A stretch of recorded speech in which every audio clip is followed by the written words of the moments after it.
నేను గత 5 సంవత్సరాలు నేను ఒక వ్యాఖ్యాతగా వ్యవహరించాను. నేను చాలా సినిమా ఫంక్షన్లు నేను హోస్ట్ చేశాను. కానీ ఏ సినిమా ఫంక్షన్ లోనూ కూడా 23 అనే నెంబర్ నేను ఎక్కడ వాడలా. నాకు తెలిసి ఎవరు వాడలా. కానీ ఈ రోజున ఏమైపోయిందంటే ఒక్కొక్కళ్ళకి వెటకారం అయిపోయింది. ఏమవుతుందిలే, ఏం చేస్తారులే అని చూసుకుంటున్నారు. కానీ ఈ రోజున కాకపోతే ఇక్కడ ఒక విషయం చెప్పాలనుకుంటున్నాను నేను. వీళ్ళు చేసేటువంటి వెటకారపు మాటలకి, వీళ్ళు మాట్లాడేటువంటి ఆ వాగుడికి పాపం 100 మంది పనిచేసినటువంటి ఆ సినిమా చచ్చిపోతుంది. అది తప్పు కదా.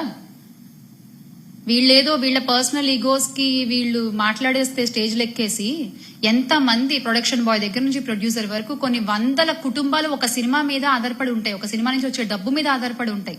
వాళ్ళందరూ ఎంత ఇబ్బంది కూడా అవుతున్నారు. ఒక సినిమా చచ్చిపోతోంది వీళ్ళు మాట్లాడే ఒక 2 లైన్ల మాటల వల్ల. అది ఖచ్చితంగా తప్పే. ఎండ్ ఆఫ్ ద డే సినిమాని సినిమాలాగా చూడాలి, సినిమా బతకాలి, దానివల్ల కొన్ని కుటుంబాలు బతకాలి. ఒక సినిమా ఇండస్ట్రీ నుంచి వచ్చిన అమ్మాయిగా నేను కోరుకునేది అదే. దయచేసి ప్లీజ్ ఎవరు సినిమా వేదికలపై రాజకీయాలు మాట్లాడకండి. ఇదొక రిక్వెస్ట్.